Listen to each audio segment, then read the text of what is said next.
super interessante. Dizer que, como foi a última conferência que nós realizámos, esta sessão deverá demorar mais ou menos uma horita, e o modo como se vai processar, vou passar, entretanto, a palavra ao Bruno Coimbra, que depois vai gerir aqui o debate entre o Salvador e o Hugo, e no final temos aqui um pequeno período que vamos reservar para perguntas que nos queiram fazer. Coloquem as perguntas nos comentários. Quem nos está assistindo e quiser colocar alguma pergunta, pode colocar nos comentários e depois, no final, no papel do moderador, coloca também as perguntas aos nossos convidados. A Catarina Silva, que também está como relatora da conferência, ficará com a responsabilidade, depois desta conferência, fazer aqui um resumo, um paper com as principais conclusões que saírem aqui neste debate. Portanto, compete-me também, agradecendo aos nossos convidados, fazer aqui uma breve apresentação, muito rápida, começando pelo Salvador Malheiro. O Salvador, que é engenheiro mecânico de profissão, professor universitário e que hoje desempenha de forma cabal as funções de autarca, é presidente da Câmara Municipal de Ovar, presidente da Distrital de Aveiro, também vice-presidente do PSD, e, portanto, Salvador, muito obrigado, e tem sido um dos grandes defensores destas temáticas também a nível daquilo que é a importância na nossa sociedade, e por isso, obrigado por te juntares a nós.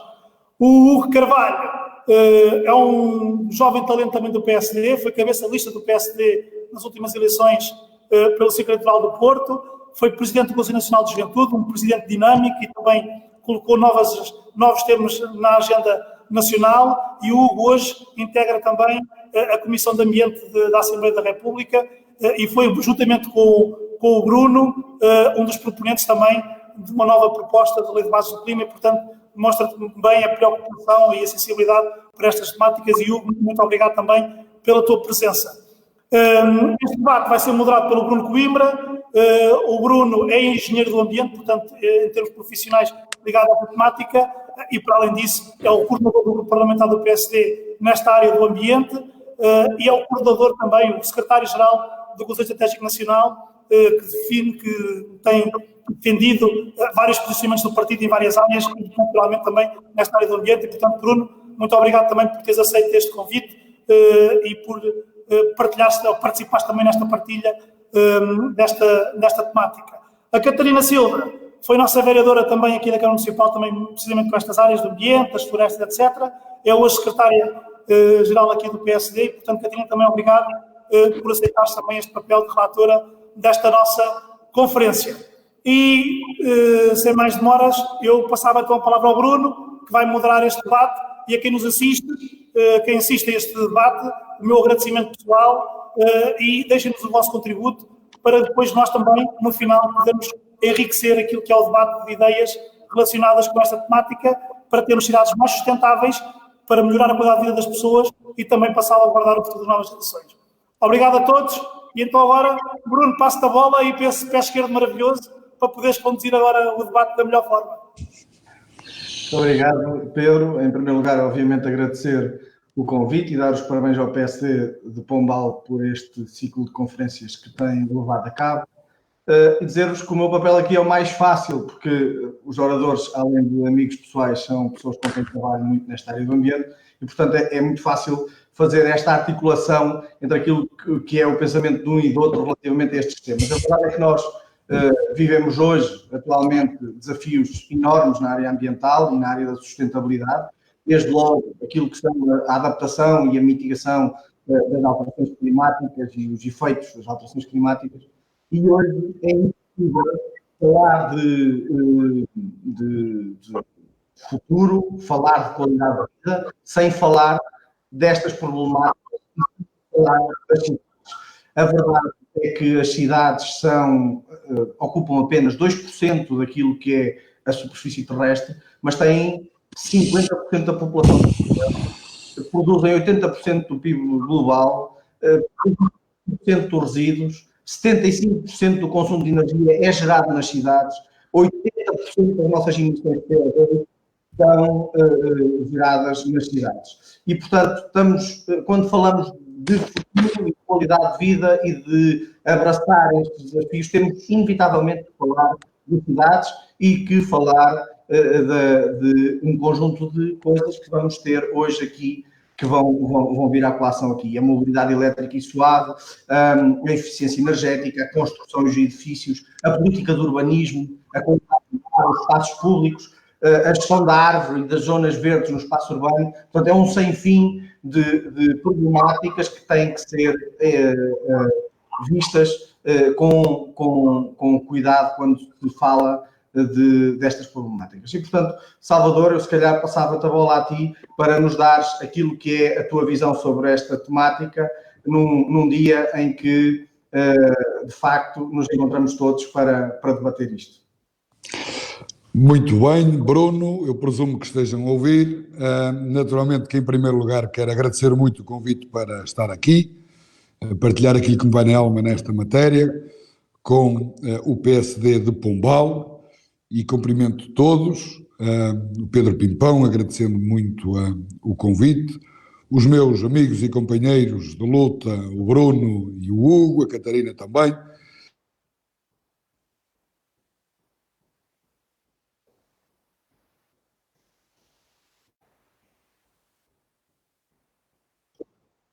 O nosso... Não sei se me estão a ouvir. Sim. Estava eu a dizer que cumprimento todo... Está-me aqui a entrar uma chamada e não sei se isto cai ou não. Pronto, estava eu só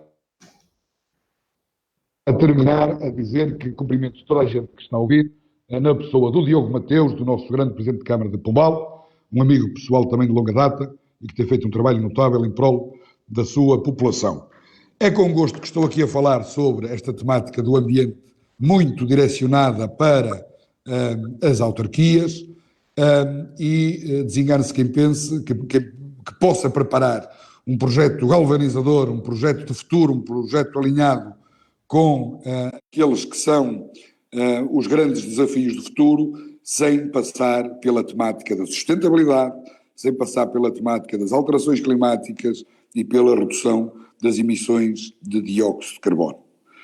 Nós fazemos parte de um partido que, para além de ter essa coragem de fazer uma coisa como esta, aberta a toda a população, temos também essa particularidade de ter um longo historial no âmbito do ambiente. E hoje vemos algumas forças políticas até a levantar bem alto essa bandeira, quando se esquecem que foi o nosso partido que lançou toda esta temática, fomos nós que criamos a primeira Secretaria de Estado do Ambiente, fomos nós que lançamos o primeiro Ministério do Ambiente, fomos nós que lançamos a primeira Lei de Bases do Ambiente. Temos um percurso ao longo da história que nos orgulha muito e que até acaba por culminar com esta iniciativa parlamentar de termos também aqui uma proposta de Lei de Bases do Clima. E, portanto, se nós todos sabemos que se trata, neste aspecto, de um problema global, não é?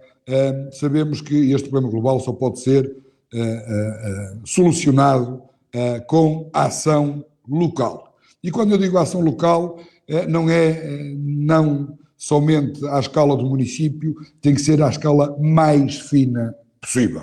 Estamos a falar de transição energética, estamos a falar de descarbonização, isto tem que ir à escala do cidadão. E a escala do cidadão é algo que também nos caracteriza muito enquanto partido humanista, enquanto partido que coloca a pessoa no centro de toda a nossa ação política. E, portanto, a primeira grande mensagem é: nós temos que envolver os cidadãos para esta que é uma revolução. Uma revolução que tem que ter a participação, tem que ter o compromisso, a responsabilização de todos. E, portanto, nós, à escala das autarquias, e nós preparando projetos de futuro ganhadores nas nossas terras, temos que ter tudo isto em mente. Naturalmente que um projeto vencedor tem que ter questões do emprego, tem que ter questões do empreendedorismo, da atração do nosso território, da competitividade territorial, mas naturalmente que a questão da sustentabilidade tem que ser dos vetores estratégicos mais importantes da ação política de quem está à frente de uma junta de freguesia, de uma Câmara Municipal. E, entrando de imediato naquilo que é a minha visão sobre esta matéria, olhando para a ação local, à escala local, que é aquela que irá contribuir depois para que o resultado global apareça. A segunda mensagem que aqui quero deixar é: para nós podermos gerir qualquer coisa, temos em primeira instância que medir. E, portanto, se nós queremos ter um território mais sustentável, mais verde, com menos emissões de dióxido de carbono, temos que conhecer o ponto de partida, temos que conhecer a nossa referência inicial, temos que conhecer no nosso território, com a nossa comunidade, qual é a quantidade de emissões de dióxido de carbono, por exemplo, que nós temos no nosso território hoje. Mais do que isso, temos que conhecer, grosso modo, também do lado, depois do consumo desse dióxido de carbono, ao nível da nossa flora, das nossas árvores. Nem todos os territórios têm os mesmos espaços verdes. Temos que também avaliar e conhecer qual a quantidade que cada uma dessas árvores típicas de Pombal, aquelas que mais predominam no nosso território, qual é a sua capacidade de sumir de dióxido de carbono. E, portanto, tem que haver uma estratégia bem definida, partindo de um ponto de partida que é aquele que nós conhecemos hoje, estabelecer metas, estabelecer milestones e preparar um plano para lá chegar. E só dessa forma é que nós depois poderemos naturalmente apresentar resultados. Claro que há aqui questões que são incontornáveis à nossa escala local. E o Bruno já aqui deixou 2 ou 3 ideias, e a primeira que eu aqui queria lançar, eu acho que é quase um imperativo para quem está à frente dos desígnios de uma cidade, de um concelho, de um aglomerado urbano, de fomentar ao máximo aquela que é a chamada mobilidade suave. E, portanto, aqui todos falam de preparar ciclovias. Sim, senhor, nós temos que preparar ciclovias, mas tem que haver aqui uma estratégia global. Em primeiro lugar, de que elas façam sentido, que elas se interliguem e, sobretudo, que isso permita reduzir o tráfego de automóvel nos nossos centros. E mais do que isso, por cada quilómetro de ciclovia que é construído, que é investido, em detrimento de outros investimentos, nós temos que conhecer, aqueles que colocam as questões ambientais em primeiro lugar, nós temos que conhecer as consequências positivas que isso tem em termos de emissões de dióxido de carbono. Nós acho que devemos ter aqui uma medida para ser usada a cada momento, para além dos nossos milhões de euros de saldo de gerência, para além de todas as métricas ao nível dos recursos humanos, temos que introduzir uma métrica nova, que é quanto é que nós conseguimos poupar ao final de cada ano no que diz respeito a emissões de dióxido de carbono. E nós temos aqui muitas ações que poderemos fazer no imediato e para quem está a gerir. E desde logo aqui a questão que é fundamental, na minha ótica, que tem a ver com o fomento da eficiência energética. Todos nós sabemos que não há quilowatt-hora mais barato do que aquele que nós conseguimos poupar. E nesse contexto, os municípios têm aqui uma oportunidade de ouro. Desde logo para dar o exemplo nos seus edifícios municipais, de tentar promover equipamentos eficientes, de tentar usar técnicas construtivas que reduzam bastante a carga térmica necessária para o próprio edifício. E mesmo ao nível do urbanismo, eu creio que nós temos quase a obrigação de impedir alguns erros crassos que nós vemos em toda a parte do nosso território, com, sei lá, orientações de próprios edifícios que são autênticos consumidores de energia. Nós continuamos a ver, por vezes, essas orientações de fachadas a norte, por exemplo, é um exemplo, e nós temos que ter a capacidade de fomentar boas práticas. E, como nós sabemos, todos nós somos cidadãos, teremos uma apetência para fazer bem se valer a pena. E, portanto, se nós tivermos a capacidade de, ao nível da fiscalidade municipal, seja ela ao nível do imposto municipal sobre imóveis, seja ela ao nível das taxas urbanísticas, de poder discriminar pela positiva quem tem edifícios com uma certificação energética melhor classificada, quem tem sistemas passivos implementados nas suas construções, naturalmente que nós devemos implementar essas medidas e discriminar mesmo pela positiva. Mas quem fala em eficiência energética deve ter também em linha de conta a chamada eficiência hídrica. São enormes as perdas de água que nós temos nos nossos circuitos de abastecimento de água. E aqui não está em causa se nós temos uma rede de abastecimento de água à escala intermunicipal, à escala municipal, seja o que for. Nós temos que obrigar que essas eficiências hídricas voltem, ou não voltem, valham números próximos de 100%. E, portanto, não podemos ficar incólumes quando vemos taxas de eficiência hídrica na ordem dos 30%, 40%, porque elas existem nos nossos equipamentos. Depois, ao nível da recolha seletiva de biorresíduos, este é um dos grandes problemas de Portugal à escala europeia, algo que não tem funcionado bem no nosso Portugal relativamente às metas estabelecidas pela Europa e que nós nos comprometemos. Nós temos a obrigação de implementar nas nossas comunidades sistemas de recolha seletivas de biorresíduos, onde, mais uma vez, tem que valer a pena para as pessoas que têm boas práticas ambientais. E, portanto, nós temos que dar salto no que diz respeito a conceitos como do poluidor-pagador, do sistema PEIT, do sistema em que nós temos contentores com sensores que permitem otimizar rotas, que permitem saber quais são os nossos hábitos ambientais e premiá-los ao nível daquilo que os nossos municípios pagam a cada mês.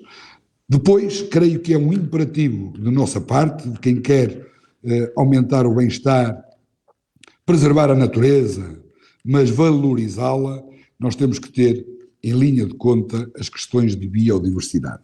E, portanto, acho que é também um imperativo para quem está à frente de territórios de fomentar parques ambientais, de fomentar parques onde nós tenhamos a preocupação em proteger a natureza, mas com um contexto que é muito típico do nosso PPD-PSD, que é nós queremos proteger, nós queremos salvaguardar os nossos ecossistemas, nunca esquecendo que o homem também faz parte desse mesmo ecossistema. E, portanto, esse ecossistema tem que ser valorizado.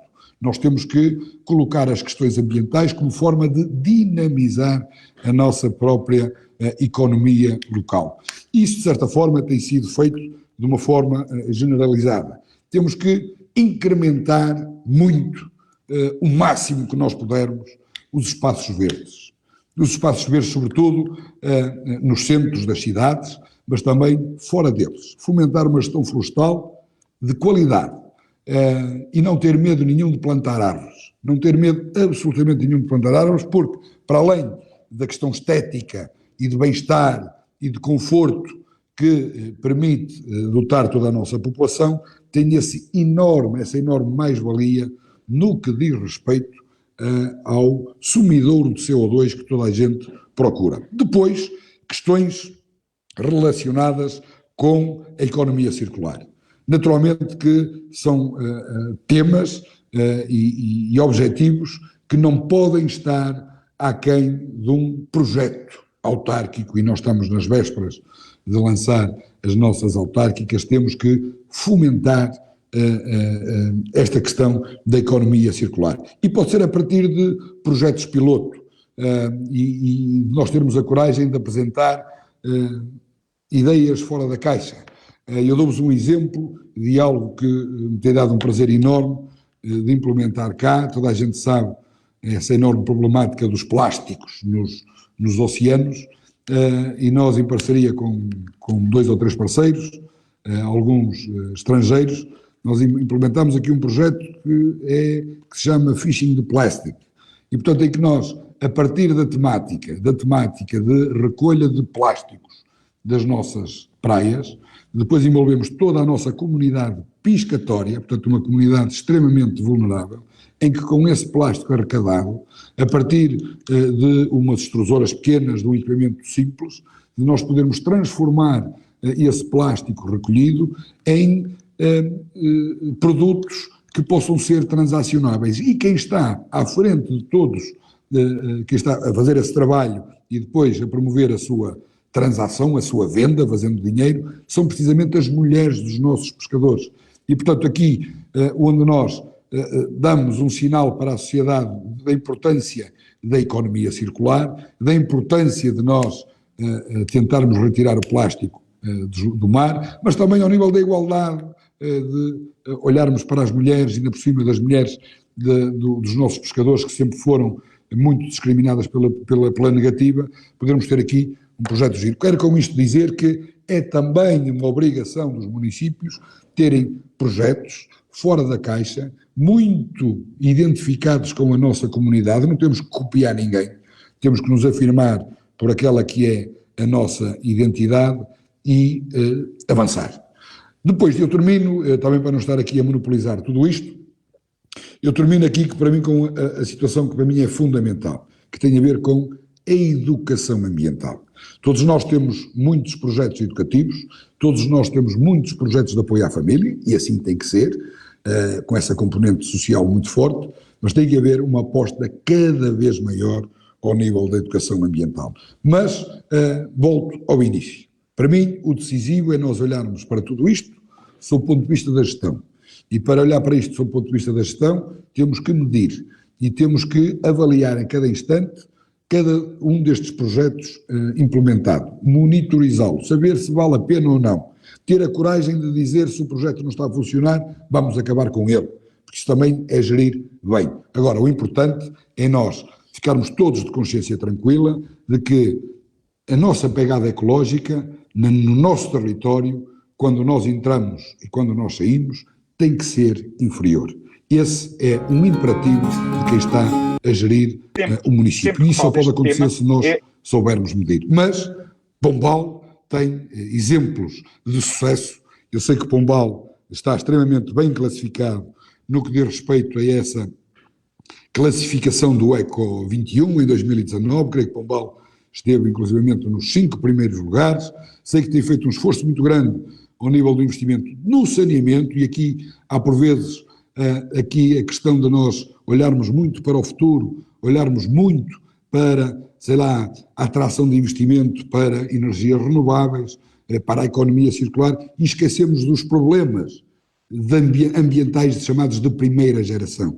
E, portanto, nós temos ainda muita parte do nosso território onde não existe uma rede de águas residuais, vulgo, saneamento. E eu sei que a Câmara tem feito um bom trabalho nessa matéria, tem feito um bom trabalho ao nível da limpeza florestal, tem feito um bom trabalho ao nível da despoluição das redes ou dos nossos cursos de água, e, portanto, apesar de nós estarmos num município que tem boas práticas ambientais, nunca é demais nós voltarmos a colocá-las na primeira linha de prioridades.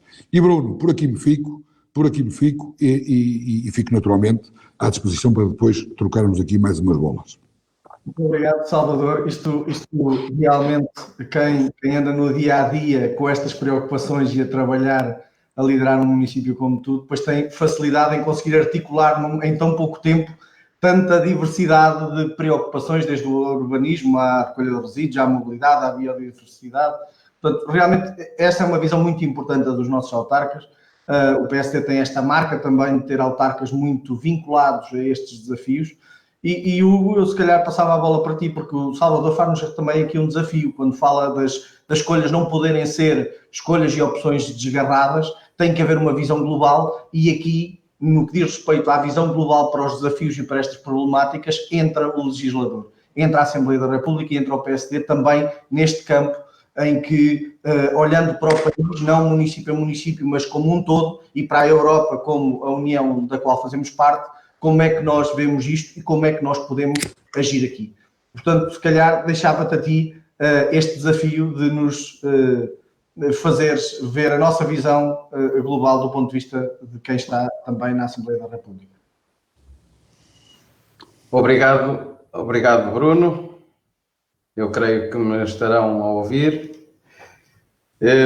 Bom, em primeiro lugar, agradecer ao Pedro Pimpão, ao PSD Pombal, a amabilidade do convite. É sempre muito importante falar destes temas e não perder estas oportunidades. O clima é agora, o Bruno estava a lembrar isso, é um problema sem fronteiras, não conhece fronteiras a ninguém e, portanto, é um problema global, como é lógico. E se queremos manter as nossas cidades assim, aliás, se as queremos mostrar aos nossos filhos e aos nossos netos como nós as conhecemos também, então é muito importante agir agora. E quase dirigir-me ao tema, aliás, depois de uma grande intervenção do Salvador, que também cumprimento, é quase dizer em bom português, e não tão mais leve, que as cidades têm que ser sustentáveis porque é onde vive quase toda a gente. O Bruno lembrava isso no início, mais de metade da população mundial vive em cidades, vai crescer para 70% em poucos anos e, portanto, é muito importante nós olharmos do ponto de vista da sustentabilidade para as cidades quando elas têm cada vez mais pessoas.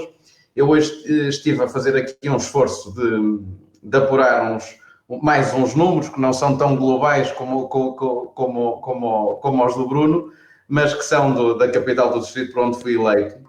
E encontrei coisas muito curiosas. No Porto são varridos em um ano 160 mil quilómetros. São 4 voltas à terra que são varridas de lixo, de resíduos que às vezes temos que colocar em aterro, que às vezes não conseguimos valorizar, e o Porto tem um bom histórico de valorização, só enterra cerca de 1% dos resíduos, mas isto para percebermos em Portugal como é que as coisas são, é produzido 1,8 quilos de resíduos por dia por habitante no Porto e são reciclados 63 quilos por ano. Isto foi o que aconteceu em 2018.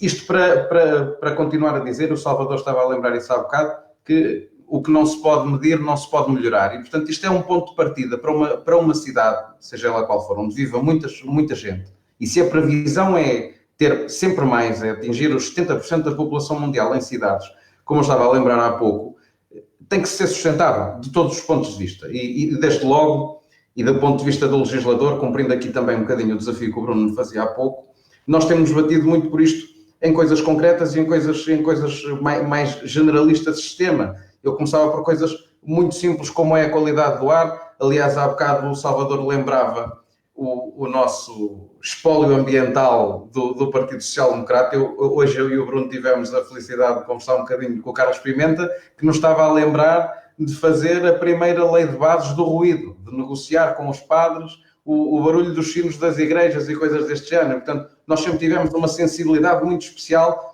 para estas coisas na qualidade do ar, em que se estima na União Europeia que morram prematuramente 400 mil pessoas. Nós temos aqui uma responsabilidade enorme. Nós temos batido aqui com vários projetos de solução para atacar este problema, mas também noutros, na biodiversidade, quer dizer, nas cidades que precisam de ser verdes. Aliás, é a nova trend, a nova moda, já começa a somar às smart cities, que já falamos há tanto tempo, as cidades inspiradas na natureza. Há uns anos atrás entubavam-se as ribeiras, agora até se constroem praias fluviais ou praias artificiais para que as pessoas tenham contacto com o ambiente, contacto com a natureza, porque isso significa ter qualidade de vida. Aliás, houve uma conferência a que assisti há uns tempos em que um dos oradores dizia que a coisa mais smart que existe numa cidade é mesmo uma árvore, porque é um consumidor de carbono, faz sombra, reduz a temperatura, é uma coisa estética, e falava nisto para falar sobre as coberturas verdes, que é um grande desígnio das cidades também agora, para aproveitarem as coberturas dos seus edifícios, não só com painéis solares, que também é importante, mas também para promover a biodiversidade no que se chamam às vezes as ilhas de calor, que nas cidades são feitas de muitos edifícios, de muitos transportes, de muita circulação de pessoas, e que tem aqui também uma resposta pela qual nos temos batido. Depois há outro assunto incontornável aqui, que é da mobilidade. O PSD apresentou uma proposta para a mobilidade suave, sobre os planos de mobilidade suave que devem ser incentivados nas cidades e nos municípios, porque vamos ter que começar sempre a olhar para o transporte público, para a mobilidade suave, como um investimento que se pode fazer. É um investimento no futuro e é dos melhores que podemos fazer.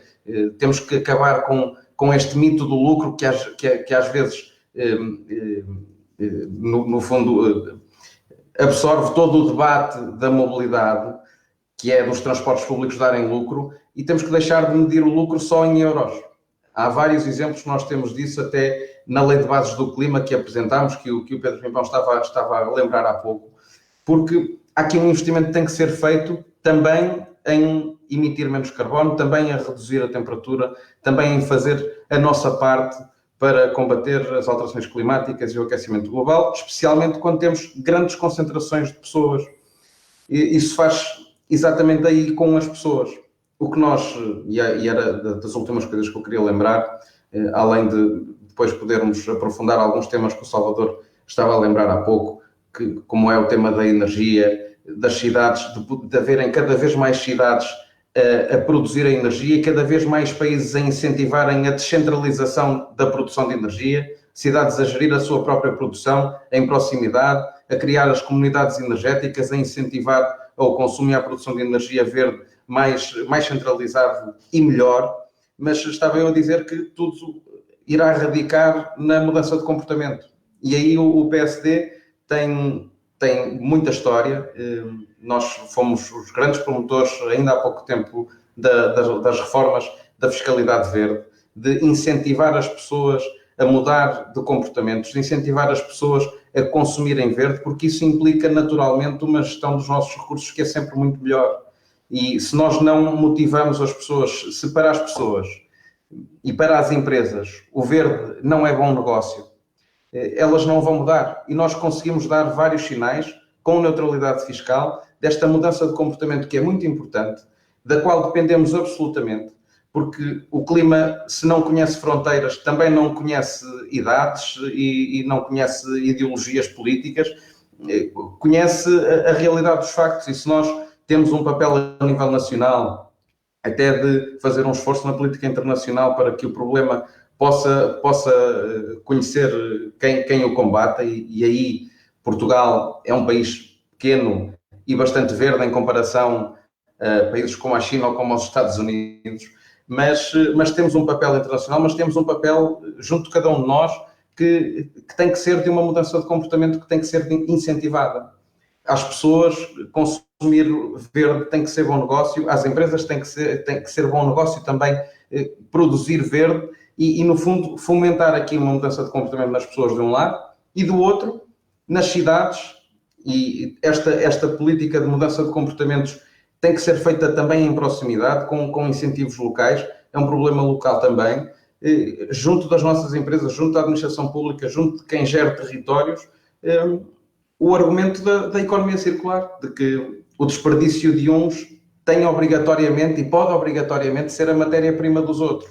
E se nós conseguirmos fazer isto, vamos estar a fazer cada vez menos caixotes de lixo em territórios que nós podemos aproveitar para uma série de outras coisas, vamos estar a cumprir as metas europeias que o Governo anuncia ter planos para cumprir, mas que depois fica tudo pelo caminho e fica tudo anunciado e em planos e mais planos e mais planos, e que depois acaba por caber às pessoas, às vezes às autarquias, avançar com estes projetos, com os projetos piloto, porque não há de facto uma visão nacional. E às vezes tenho pena até de falar do trabalho que nós aqui no grupo parlamentar do PSD temos feito de iniciativa na política ambiental, na política do clima, na lei de bases do clima que agora propomos que seja em discussão aberta com a sociedade, porque de facto se temos esse espaço é porque o PSD tem um espólio grande ambiental, mas é também porque ao Governo falta cumprir todas as metas, falta cumprir toda uma visão que é global, em que Portugal tem um papel a desempenhar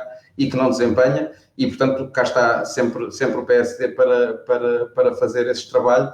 A nível parlamentar tem sido feito com muita coragem, e resumindo, nestas três grandes áreas, na qualidade de vida, qualidade do ar, qualidade de vida nas cidades, seja no ruído, na mobilidade, na produção de energia e, no fundo, em tentar incentivar a que as pessoas sejam incentivadas a consumir verde e que isso seja um bom negócio para todos.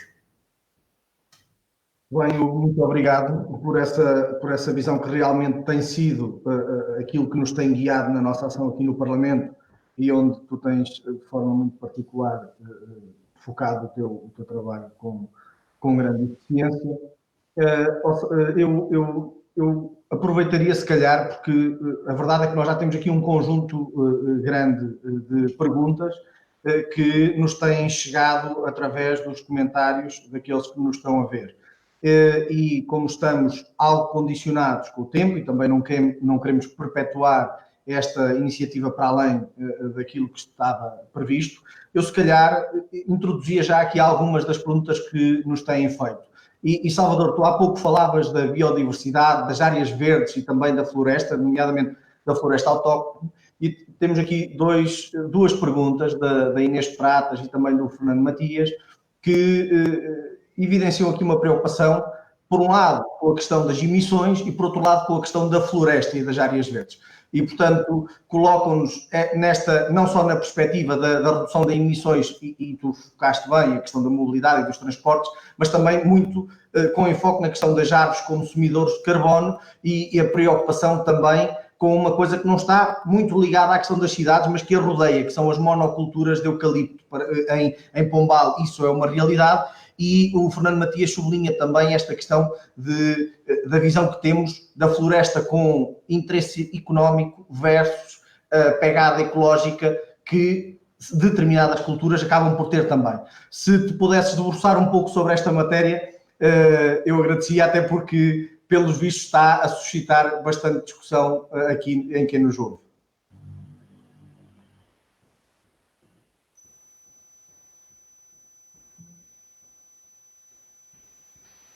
Eu não estou a ouvir, Salvador, não te estou a ouvir.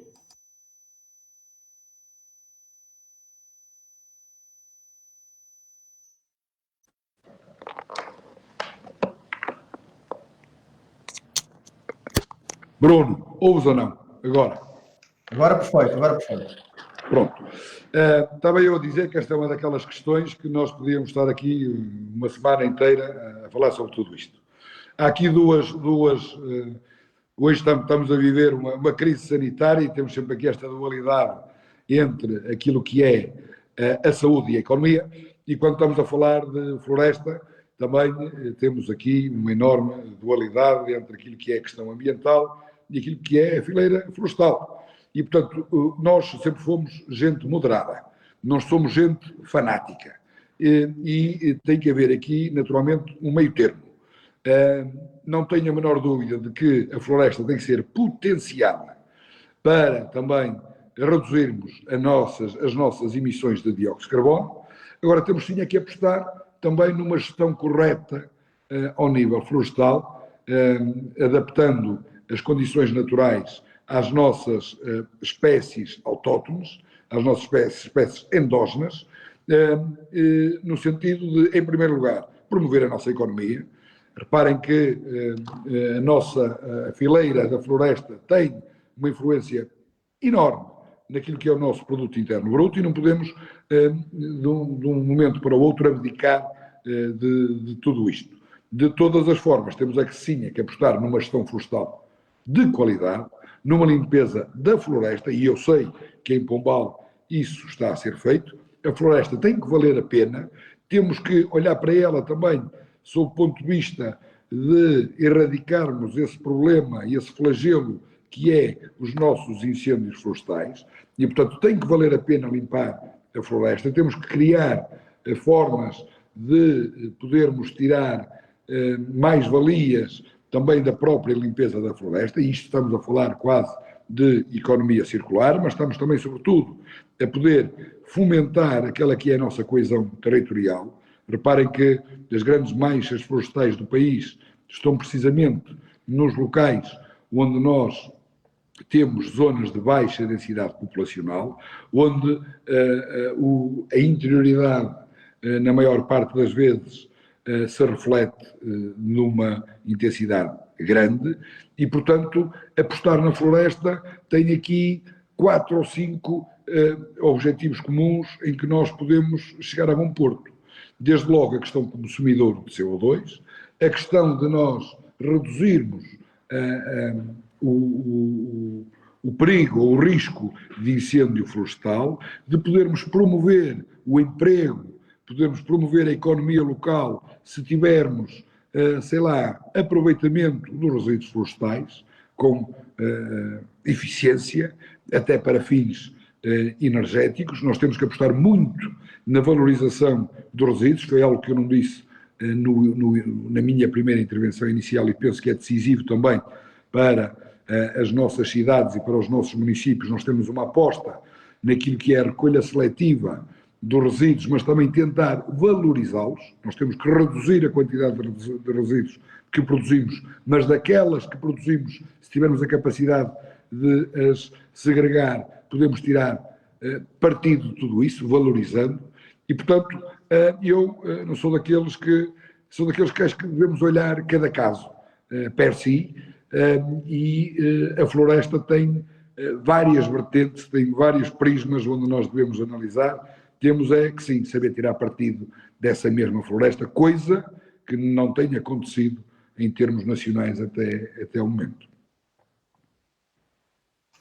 Muito obrigado, Salvador. Eu julgo que os nossos, aqueles que nos ouvem, ficaram bastante bem esclarecidos sobre aquilo que é a visão bastante moderada que o PSP tem, que não embarca em radicalismos naquilo que é a gestão da floresta e no bem que ela acaba por consubstanciar para todos.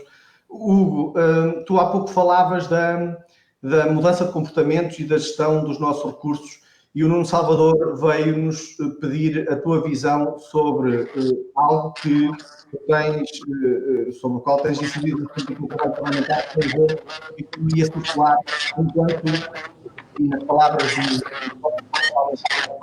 como pode dar aquilo que é a tua visão sobre esta matéria?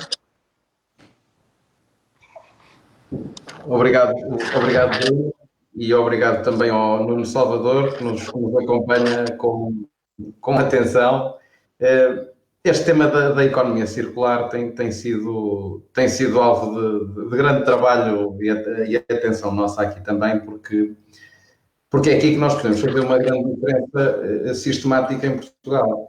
Nós temos pouca cultura de incentivar, quer dizer, temos, especialmente com governos socialistas, pouca cultura de incentivar as nacionais em todo o território e optar por megaprojetos. Estamos a ver isso até na nossa área, em vez de haver uma grande aposta em projetos com impacto descentralizado, temos uma grande aposta num grande projeto que não se sabe se vai correr bem, que é o hidrogênio.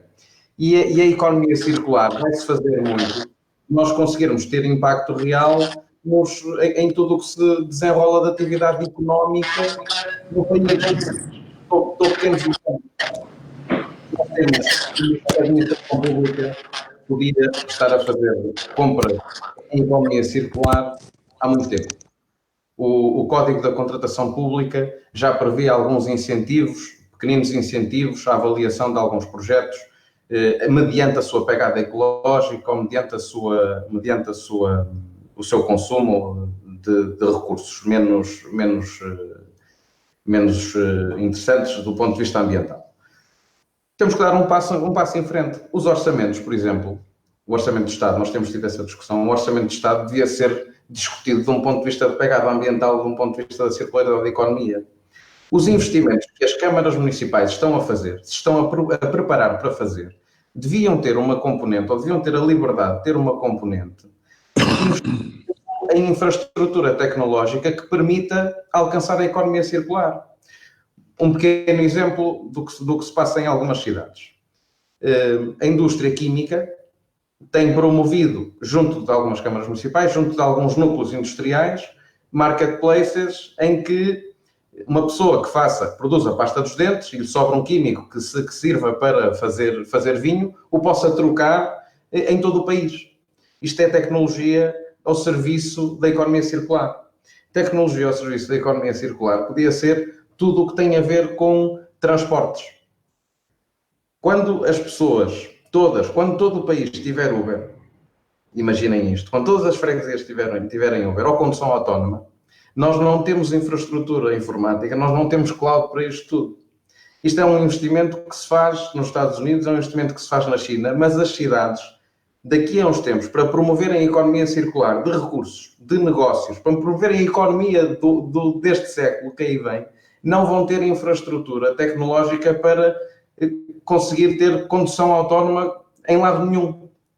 Isto vai fazer depender o nosso grau de sucesso que nós vamos ter na partilha de recursos e na economia circular. Portanto, há uma lógica perversa de, à boleia de boas bandeiras, que são boas bandeiras, a economia verde, a sustentabilidade, a economia laranja, a economia azul, de nós termos governos em Portugal que promovem grandes investimentos muito centralizados, em vez de deixarmos as pessoas que estão perto umas das outras poderem fazer este exercício de, o que eu dizia há pouco, o desperdício de uns poder ser matéria-prima dos outros.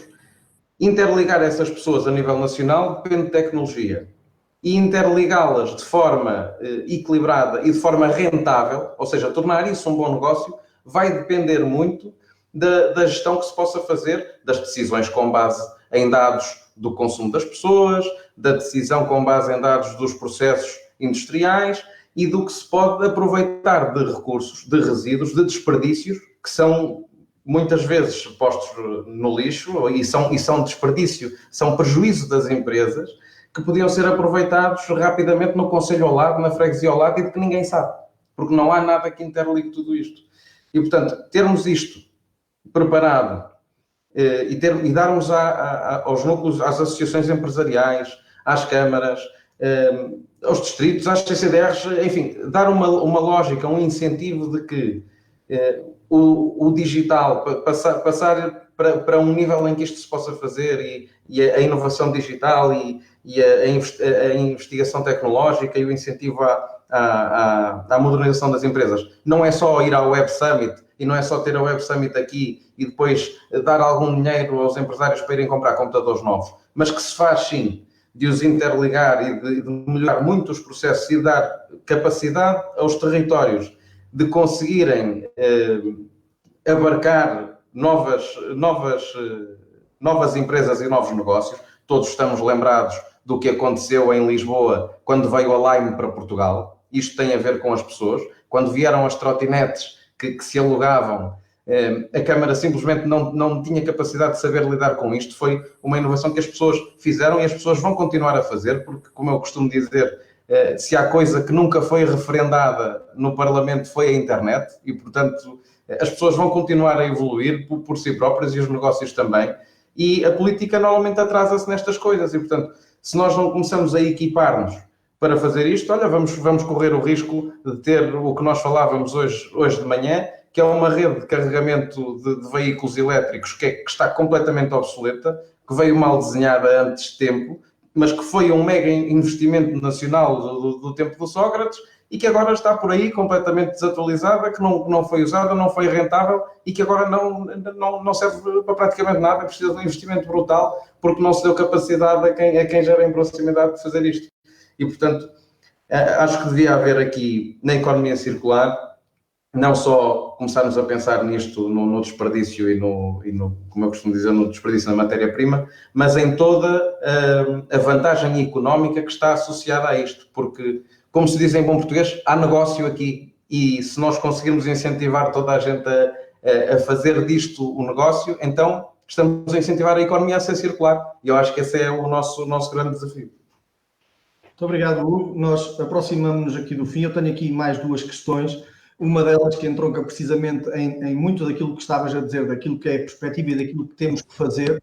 E Salvador, tu há pouco também mencionavas uma série de opções políticas que têm que ser tomadas e todos sabemos, na verdade, as dificuldades que passamos, até financeiras, os municípios, as dificuldades que têm para poder realmente garantir que cumprem o seu papel na plenitude. E a Inês enviou-nos uma pergunta precisamente sobre isso, sobre tantas opções e tantas escolhas que os autarcas têm que fazer, mas depois como é que isto se financia? Portanto, o recurso a fundos, os apoios orçamentais, como é que um autarca como tu, que está sempre na crista da onda a querer fazer o melhor que pode, depois efetivamente consegue gerir e recorrer a financiamento para poder ter esses projetos depois no terreno? Eu diria que temos aqui duas escalas. A primeira, à escala nacional, tem que haver aqui orientações claras para temáticas que são incontornáveis. E designadamente, não foi por acaso que nós, no nosso plano estratégico de aproveitamento dos fundos europeus, demos um grande enfoque à eficiência energética, muito mais do que estar a pensar em projetos megalómanos de tecnologias emergentes que nos deixam a todos com muitas dúvidas, designadamente nesse mega plano para o hidrogênio. Nós apostamos claramente na eficiência energética, isto porque ambas estão orientadas naquelas que são as diretrizes europeias. Portanto, o hidrogênio sim faz sentido, à escala pequena, a produção encostada ao consumo, seria se calhar um excelente tema para nós falarmos noutra altura, mas por exemplo a eficiência energética também, e nós estamos a falar à escala dos milhares de milhões de euros que nós estávamos a perspectivar para que pudéssemos atuar em todos os edifícios dos estratos mais vulneráveis, no sentido de podermos aumentar um label ao nível da certificação energética. Portanto, aí sim haveria dinheiro disponível para que nós, nas autarquias, não estivéssemos sempre a fazer aquela ginástica grande de saber quais são os programas disponíveis ao nível do POCUR, de podermos mesmo ter a coragem de nos candidatarmos diretamente a fundos europeus, diretamente a Bruxelas, e essa é uma possibilidade que todos nós temos, só que a maior parte dos nossos autarcas fica apenas pelas possibilidades que nos são apresentadas em termos nacionais, mas há aqui uma outra via, e uma via com um pacote financeiro muito maior, o programa LIFE, ao nível da biodiversidade que financia a sério, o Horizonte 2020, ainda estou a falar do quadro comunitário anterior, mas existe aqui uma série de oportunidades para todos nós. Depois, eu creio que tanto vale um investimento ao nível, sei lá, da construção de um ecocentro, onde nós possamos ter um local de recolha dos nossos resíduos por parte dos nossos municípios, premiando práticas ambientais de qualidade, tentando ainda valorizar esses próprios resíduos. Eu creio que esse investimento é um investimento que vale a pena e é um investimento que pode ser comparado a um grande projeto estrutural de um centro cívico, de uma biblioteca, de uma piscina municipal. Portanto, as questões ambientais, não só estas materiais, mas até sobretudo as imateriais, devem estar na primeira linha de prioridades, e nós, autarcas da nova geração, não temos que ter problema nenhum em afetar erário municipal para estas questões ambientais, em detrimento, por exemplo, de asfalto, ou em detrimento de pavimentações, ou da construção de um outro equipamento qualquer. Vale a pena, porque se nós não o fizermos, iremos ficar com a consciência pesada, sobretudo para as novas gerações. Muito bem, Hugo, nós estamos a aproximar-nos do fim, mas o Salvador, de facto, falou aqui há pouco de um aspecto muito importante que tem a ver com a valorização energética, e isso suscitou aqui uma questão do Manuel Serra sobre a nossa visão sobre esta opção por tratamentos fim de linha, que depois tenham um aproveitamento ou do calor gerado ou da produção de energia. É curioso porque ainda hoje, o Salvador falou disto há pouco, mas ainda hoje ao almoço nós tivemos uma ampla discussão sobre essa matéria. Talvez tu possas ajudar aqui a esclarecer o Manuel Serra acerca daquilo que é a nossa perspectiva sobre este tema. Obrigado, Bruno, e obrigado, Manuel. Eu chego a estes momentos, pelo menos quando isto é presencial, e eu sou o último, costumo dizer que sou a única coisa que impede as pessoas de jantar. Mas agora acho que podem fazer isso ao mesmo tempo que me ouvem, mas também não quero incomodar no jantar a ninguém. Portanto, isto, apesar de ser um tema complexo, é uma resposta mais ou menos rápida, porque para nós há uma coisa que é muito clara: nós não somos um partido do carbono e somos um partido da reciclagem. E, portanto, o fim de linha para nós, até o fim de linha é o fim de linha, quer dizer, nós até termos a certeza de que tudo o que ali está podia ser reciclado, nós não descansamos. E por isso vemos sempre com preocupação Ainda agora o Governo anunciou que ia continuar a subsidiar a eletricidade produzida nestes centros de valorização energética, e é uma opção que nós temos, logo que consigamos garantir que há triagem, que há separação de resíduos, que isso para as pessoas, como eu dizia há pouco, é um bom negócio, e isso hoje não existe. Agora, há muitos municípios que conseguem depositar em aterro muito menos resíduos, e eu lembro que isto depois às vezes é como aquelas discussões em que faz lembrar a situação de ter uma manta pequena e ou se tapa a cabeça ou se tapam os pés, porque nós também temos e estamos obrigados, e vou dar aqui uma novidade, não é novidade para ninguém, a metas que também não cumprimos em termos de deposição de resíduos, que não estamos a cumprir. E, portanto, quando esses resíduos se queimam e têm a finalidade de produzir eletricidade, não é o pior dos males. Isso de facto não é. E a valorização energética tem sido, aliás, nós fizemos um caminho no PSD em que também apoiámos a valorização energética e os investimentos em não enterrar lixo se o podemos queimar e produzir energia com isso. Agora, isto, como estávamos a dizer todos e concordamos todos, é um caminho em que nós queremos chegar com o objetivo final de descarbonizar. E, portanto, se essa queima de resíduos emite CO2, então nós queremos fazer tudo para não chegar aí. Inclusivamente, já há tecnologia disponível em que nós conseguimos queimar resíduos emitindo muito menos carbono do que o que fazemos com os equipamentos que hoje temos. Agora, não podemos ignorar, e para ser sérios, até porque nós sempre fomos sérios e coerentes, que a valorização energética teve um grande papel até hoje para não fazermos o que eu estava a dizer há pouco, para não fazermos lixeiras em territórios onde podíamos fazer outras coisas. E, portanto, agora é um tema quente, em que o Governo teve que tomar outra vez uma decisão. Para nós, a resposta concreta à pergunta é fácil.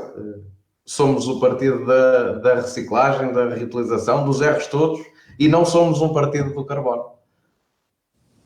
Muito bem, Hugo, é exatamente isso. E com esta nota sobre o uso eficiente de recursos e a valorização dos nossos resíduos e da reciclagem em detrimento de outros tratamentos, sem negarmos a necessidade de, efetivamente, às vezes chegar a um fim de linha e ter um benefício energético daquilo que é o tratamento de fim de linha desse resíduo, eu julgo, Pedro Pimpão, que ficamos aqui com uma visão sobre os desafios das cidades do futuro e das cidades verdes sustentáveis, que tem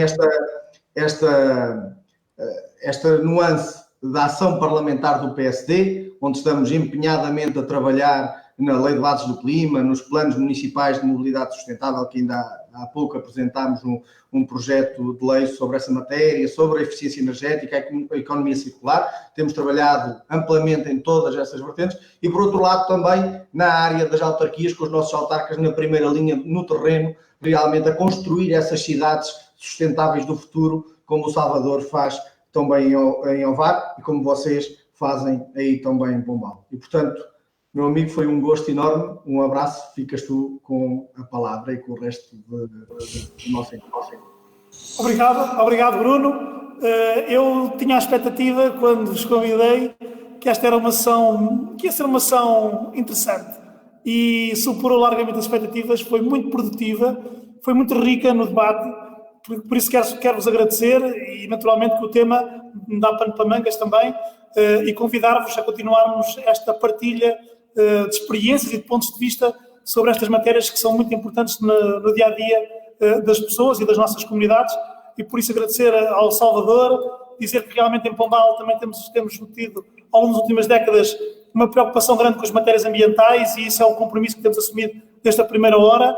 Ao Hugo, dizer que faz jus ao nome de um jovem talento que nós temos e consegue congregar aqui esta ligação também das áreas ambientais, das novas tecnologias, dos novos desígnios, que as novas gerações têm mais sensibilidade e por isso obrigado pelo teu contributo e ao Bruno, porque o Bruno foi aqui um moderador excelente, já deve estar habituado aí nas comissões também aí no âmbito aí do Parlamento em fazer este papel e portanto Bruno realmente conseguiste também enquadrar muito bem as questões que nos deixaram nos comentários. Nós tivemos quase 2.000 pessoas a interagirem nesta nossa sessão, que é muito interessante. Agora, a Catarina vai fazer um pequeno resumo, um relatório desta sessão, nós vamos partilhar convosco, para depois também servir de base aqui ao nosso trabalho, e queria agradecer-vos, e ao Daniel, que está aqui também na parte de trás da cortina, a tratar da parte técnica, e às pessoas que estão a acompanhar esta sessão, convidar para, no dia 12 de novembro, às 19 horas, poderem assistir a mais uma sessão, essa sobre cidades atrativas, mais focadas na área da economia e do empreendedorismo, com o Ricardo Rio, Miguel Pina Martins e a moderação do António Leite Amaro, e como relator vai ter o Líder da Mota, que é um empresário aqui local e também autarca, e por isso convidar-vos dia 12 de novembro, marcamos encontro aqui às 7 horas, e meus amigos, vou de coração cheio por saber que o nosso partido tem nos seus quadros gente com muito talento e que tem prioridade nestas matérias ambientais e ecológicas, e acho que este é o caminho certo. Obrigado a todos. Obrigado, Pedro. Tchau. Tchau, maltinha!